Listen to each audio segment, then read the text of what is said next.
Hi, welcome to GRE Magoosh Reading Tips. And again, I'm Chris from Magoosh.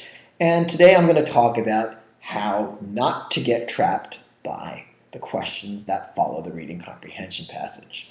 Now, this being those questions are really perilous. Everyone always makes these same mistakes over again because they don't follow the right method. For instance, someone reads a question. The first thing they do is dive down into the answer choices thinking, aha, here is salvation. Here is the answer. I will find it. I only have to read through these long, convoluted answer choices. But oh no, that is not the best way to go about doing things.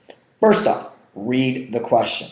Secondly, you want to translate the question. And I don't mean translate that into Swahili or Chinese. I mean simplify it in English, of course.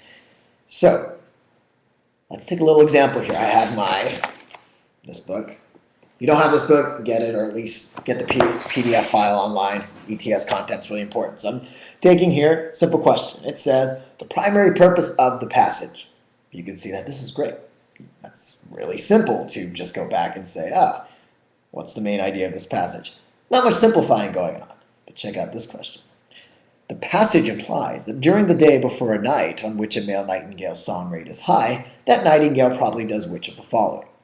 So what could easily happen? Well, you read that, and you go back to the passage, which is where you should always go. Do not go to the answer choices. Go back to the passage, and what's going to happen? You're looking for something about nightingales, which the passage is about, and songs, and suddenly you're just in this swamp of words and you forgot why you went there in the first place. And that's why it's so important to translate.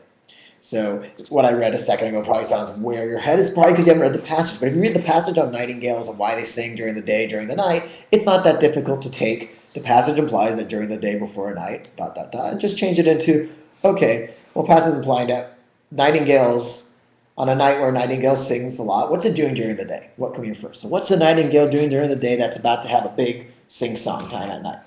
And now I've translated it, and I know what I'm looking for.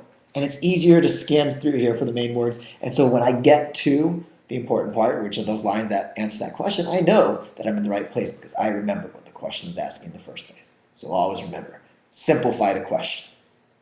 And that is tip one. Tip two will be in the next video.